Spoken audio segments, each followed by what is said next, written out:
I'm crochet designer and actress Diane Davis, and you're watching the Artists Forum.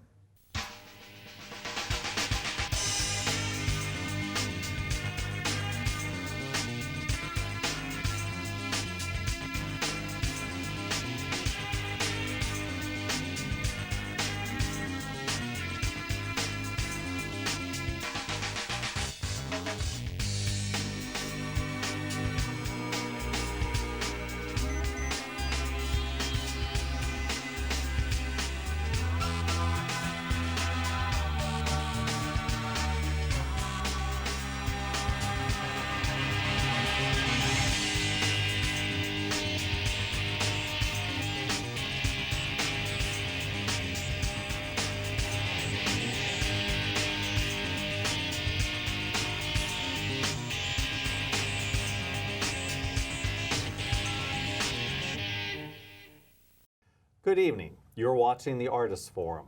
My name is Eric J. Davis, and I'll be your host tonight. My guest this evening has elevated crochet into a whole different level. She is crochet artist and actress Diane Davis.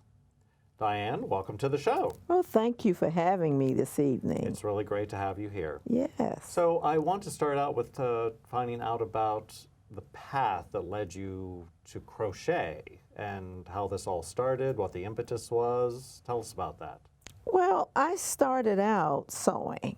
I was like 14 years old, and my mother had made me this dress, and I took it apart and redid it for me, you know, and so that's how I learned to express myself in fashion. And I think I've been a fashionista all my life because I came from a family where my mother was like clothes. My aunts loved clothes, and my sister, she was a real fashionista. But I wanted to be my own artist. I guess you say fashionista in my own right.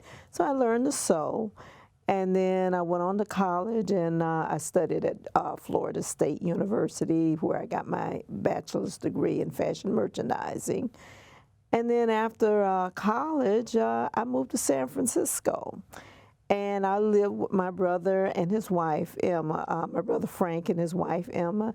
And she and her friend, at that time, crochet was just starting to come back. And then they had a crochet club. So I joined the club. And the most important thing that I learned from being in this club was how to read patterns.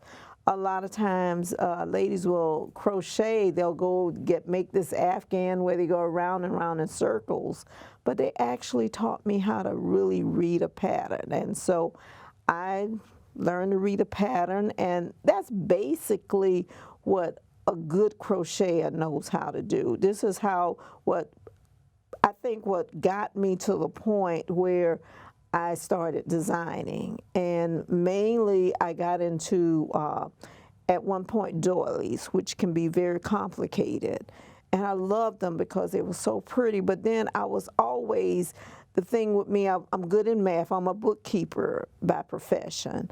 And I always was fascinated with numbers, and I think that's what made me a good crocheter. And then the numbers and the doilies and how many times you do it, and the stitches and the the stitches can be really complicated.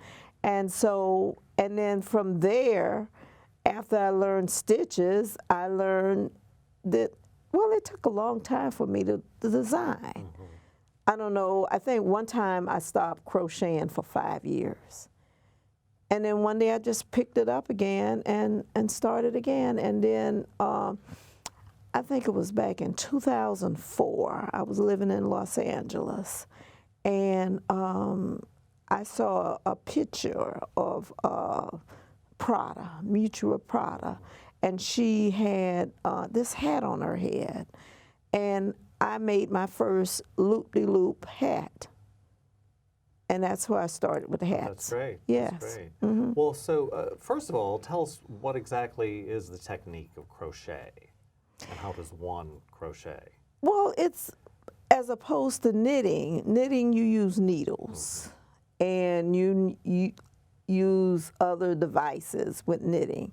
Whereas with crochet, you just have this hook, and you learn how to make a chain. You start out with just a chain, and then, or it depends on the stitch. You know, some stitches like the Solomon knots, you just do just 2 chains, and then start working it from there.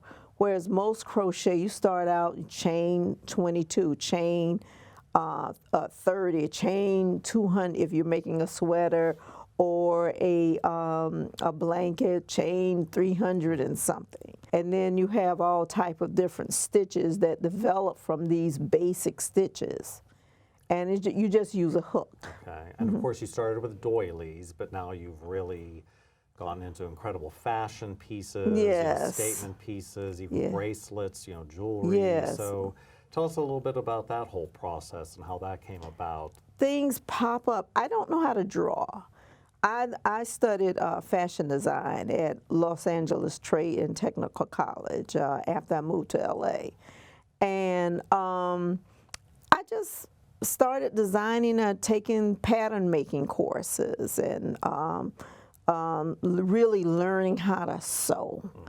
I mean, taking sample making, but then the crocheting started when I wanted to go sell. I needed money, and so I started developing my designs, and then it's just, I think I would see something. It was like I would look, like I saw the Prada hat she had on, and I decided I wanted to do, I knew how to do the loop stitch. I said, well, let me call it, I'm gonna call it loop-de-loop. And then when I moved to New York, I saw a lady on the bus, and she had on this hat from Africa, and it was wooden, and it had like a little, like a chimney on top. And so I said, oh, I can make that. So I went home and I made this hat called I call it the African tutu. And that's on my website, which is D. Pearl Davis Crochet Design. So I have a sample of that there. But then lately, I kind of like follow trends, fashion trends here in New York. Like this year, it's that open vest. That's why we have I made this open vest. Yeah, so tell us about the vest and how, and you developed the patterns for all of your pieces. Yes, I developed the patterns. So tell us about the vest and how you developed the pattern. Well, I use what they call a broomstick stitch for this particular vest that she has on. And the broomstick, you crochet on another large crochet hook. Okay. And you develop it, and this is made in strips. I made strips and put them together, and sewed them together, and then I got this vest. All right. And then then at one point I was reading Time Out magazine, and they were talking about, oh, the fanny pack is back.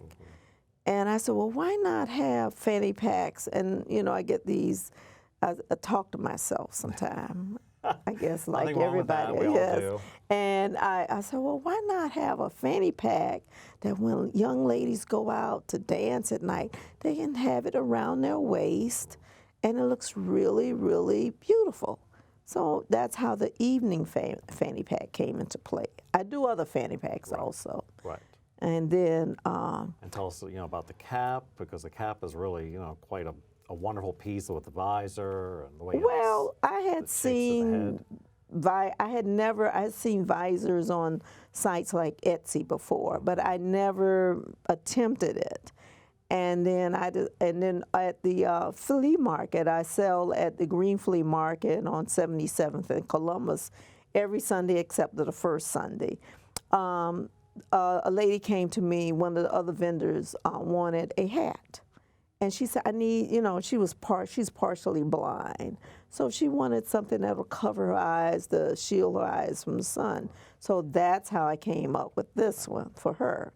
But then she ended up buying some hats that I went out to LA, and I shipped a lot of my flea market stuff from there here. And so she ended up buying one of my LA hats that I made. So, so that's how it come to be. The visor hats, it started out as a doily. A lot of my designs, they start out as doilies, and then I have to stop at a certain point and develop it into a hat. Yes. Oh, I see. And what about the other hat? Because this is a really unique That look and one, shape the to it. top hat, Yes. that's the one I wore on, I was on the season finale of Blue Bloods, and I had that hat on. But great. I think I look at hats, I'll get these ideas in my head. Like I said, I don't know how to draw, so I imagine things, and then I make them. And I saw a top hat one time. I said, I think I'll make a top hat. And then I've always loved working with the fun fur yarns from this manufacturer, big manufacturer. And so, and then I take that and trim it. And a lot of times I'm inspired to design things by the yarn. I found a good and excellent, I won't say good, excellent, which is he's going out of business right now. Oh, that's too bad. But he'll have just sales at hotels occasionally. But a lot of times I'm inspired to design with the yarns. Yeah. And I found an excellent source, yarn source, who imports his yarns from Turkey, and they make some of the most gorgeous. The Italians and the Turkish, they make gorgeous yarns. So that kind of gets me going. But I can't bring any more yarns into my house. Now you have quite a lot, Yes, and I have this inventory of tiny. yarns? Yes, I have this tiny apartment. But I ship from LA all my big drawers where I used to keep my yarns there. So hopefully I'll be able to get them together. So do you allow the yarns to dictate the pieces you're going to make? Yes, correct? it does. Is that how? Yes, it does. And sometimes I forget that I bought a certain type of yarn. I found a yarn with the feathers in it, and I have a top hat made with the feathered type of yarn. Sometimes I have a yarn. I bought a yarn with the paper. It was really acrylic, but it looked like paper. So it's like I love a good yarn, a very say imaginative type of yarn, unique, novelty. I guess that's what you would call it. Right. And that's the type. That's what inspires me to crochet. You know, when I pick it up and I say, oh, I know I could do with this. Yes. Yeah. So tell us about your bracelets, because they are really quite stunning and very unique, each one. How did that all start, or when did you get the idea to start doing bracelets? I took a job as I do crochet professionally. I started crocheting professionally when I lived in California for a swimwear designer by the name of Ashley Page. She's no longer in business. She's in Marrakesh or someplace like that. And then I worked for another designer here. She was working with agate stones, and she needed someone to crochet a casing around that. And she introduced me to this size 2 crochet thread made out of nylon. And I mean, that just set me off. I've always wanted to use beads. I had never used beads before, so that's how I started. And I could take the small beads, because they don't make beads for the larger yarns at all. Yeah. And I would take those beads and I would thread them on there. And then, but in my, like I said, I can't draw, so I have to, in my mind, decide, okay, I'll do it like this. And then, and design like that. That's how these beads came into play. And then one day, I think what's inspiring me now is going into these trim shops where they have these this hardware, That's you mentioned one time about the hat with the hood. I don't have it. Yeah, It's on my website. It's a great piece. Yes, definitely on your website. And People definitely should on my visit website. that and And take a it look. had the hardware that they use to connect. I got fascinated with that this year. And that's why this particular bracelet has a buckle on it. It was hard to crochet it, get started on it, and starting the process of making the length of the bracelet. But once I figure out how to do it with a really tiny crochet steel hook, then I was able to do it. So, and I found some beautiful buckles, and when I just get inspired by certain things. Buttons. Yes. Yeah. I remember there was this designer named Patrick Kelly. He used to design with buttons. And that's when I did some things with buttons, some bracelets. My first bracelets had a lot of buttons. I use a lot of buttons. And where do you sell? Where can people find you? I'm just at the Green Flea Market. All right. I was in Soho for a while, selling at the Real Designer Market, but that after the renovation of our spot, we never went back in. My goal right now is to I was in a couple of boutiques, and something happened, I shut down. Sometimes you have to just shut down and start all over again. Well, I shut down for a year. And then now I'm back up and running again. And so I would like to, my goal would be to be in hotel. I think my designs lend itself to places like hotel gift shops. Or very unique boutiques. I had one boutique selling she bought about 20 of my hats one year. Yeah. And she sold them too. Yes, well, I mean, your pieces are definitely one of a kind and unique. And tell us about the handbag as well, as you brought with you. And oh, the handbag was from a Vogue magazine, March. I get it March. I don't have room to keep accumulating these magazines anymore. So, it was Vogue last year, Vogue March, the big issue, the big huge thing you can knock somebody out with. I saw a picture of of this. Can I say brands? Sure. It was a Burberry. Yes.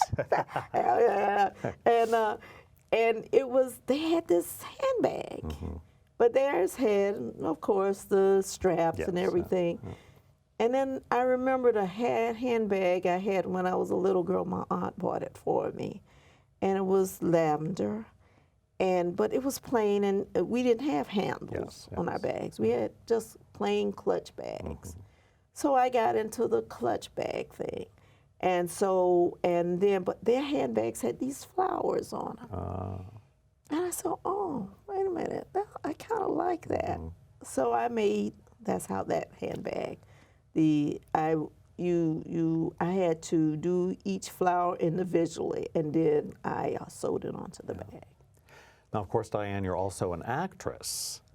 So we'll talk about that more in a moment, but I want to ask the question, when you are on set for whatever you're acting in or whatever you're part of, do you crochet as well while you're on set? Sometimes it's like, I'm just a background actor. Yes, tell us a little bit more about your acting. I just started doing it for the money. But then I started getting, I've done a few commercials where I talk. And I did a Zipcar commercial one time. I just did the Western Union commercial where they had me all bandaged up, and I jump up in the bed when they, the line, they fed us the line, and hallelujah, she's healed, that type of thing. That's great. That's great. And I've done, but then I'm getting more and more work. And what was the process of how did you get into this, or what led you to get into this? When I first moved to LA, I was living up in Hollywood in one of those type of hotels when you move there and want to get started. I didn't go to be an actress. I even had the opportunity to have an agent. An agent approached me one time.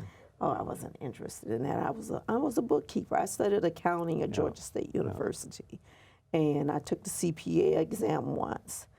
And I wanted to be a bookkeeper.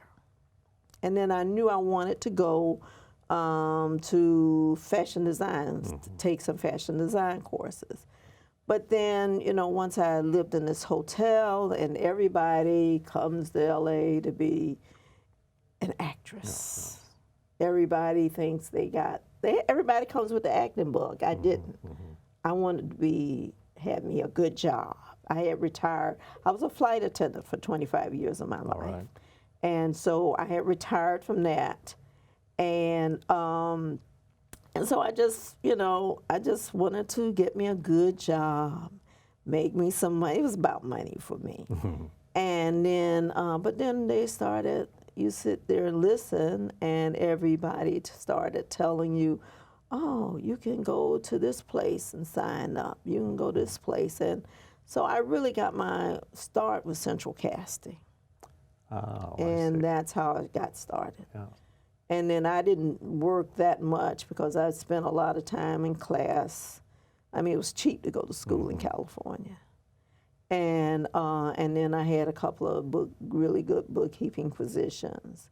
But then it got to a point where I realized I didn't like living in LA that much. I see. I got tired of waking up in the middle of the night in my bed shaking. I guess that would get old after a while. Yes, it'll wake you up. And I got tired of the fires. They have so much fires. And like now they have this big drought going on out there. And I came here I came here one time, just a visit. And it just hit me. Yeah. This is where I belong, in New York City. And had you ever been here before, visiting? Oh yeah, I lived in East Orange, New Jersey for 9 years. Did you? Oh, yeah, right. so I've been around. Yes, yes. And so, but I don't know, I think I was afraid of New York at the time, back in the 80s. You know, I don't know why, but I think I always wanted to live here in New York. So I said, well, let me try this. But when I came that time, I knew. It took me 2 years, and that's how I moved here to New York. Okay, yes.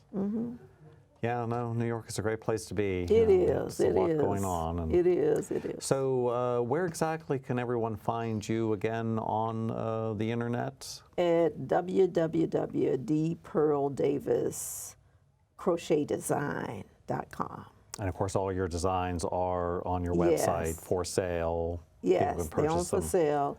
Or either you can go to my Facebook page. Oh, all right, great. And it'll send you back to the shop also. All right. And what is some advice that you'd like to offer about, you know, how to get started in something, you know, similar to what you're doing? You have to just learn how to do stitches. You have to learn to, you know, just learn how to make a hat.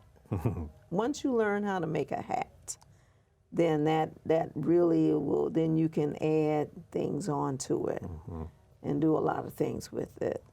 And you know, I would suggest people to take a class somewhere in crochet or even knitting for that matter, yes. And then what about the acting aspect of it? Again, like how did you get into it, and what can you like I said, I advice started can you offer? with Central Casting, and after that, they started liking me. I get on set and they like me. I'm already booked to do something in June already, so. Great. And and then the commercials, and I do print. I do stock photography shoots, and then casting networks is where the jobs are. Yes. And do you have any upcoming projects that you're working on we can look forward to, or any goals that you're headed well, toward? I'm waiting for, I did, I think his name Billy Eichner. They're doing he and another lady, I should know her name, shouldn't I? They're doing a project on Hulu called Difficult People. So, and I was featured in the photography shoot and in the, I guess the ad for the show also, but I don't say anything. Oh, You have to pay me a lot of money. I'm non-union. Yes, yeah, that's right. But aren't you also to be found on Style Portfolios, or? Yes, right? I haven't updated that in quite a while. You have. You know, once I did the website, it's all this newfangled stuff. It's hard to keep up with nowadays. You know. Well, it's very beneficial though. So. Yeah, it is. You know, and I thank the Lord that I learned about computers. I was around when the internet first started. You know. Seen it all. When I studied accounting at Georgia State University, that's where I learned computers. And that has, you know, and I just kept up with it, all the technology and everything. You know, the smartphone is the greatest thing that ever came out because now everybody can accept credit cards. Yes, that's right. That's right. You know, that's the thing. I remember when you wanted to use a credit card, you had to go and pay the bank or all these other places $40 and $50 just to get this big hunky machine. Now you can take that little thing, put it in your car, swipe it, and if you got, you know, and then it goes directly to your bank and everything. So, you know, it's great. Well, Diane, you've been an absolute delight. I want to thank you so much for being with us tonight. It was great. Thank you. We certainly learned a lot, and we certainly appreciate it. So my guest this evening was Diane Davis, and I want to say thank you so much for being a part of the Artists Forum. My name is Eric J. Davis. Good night, and we'll see you next time.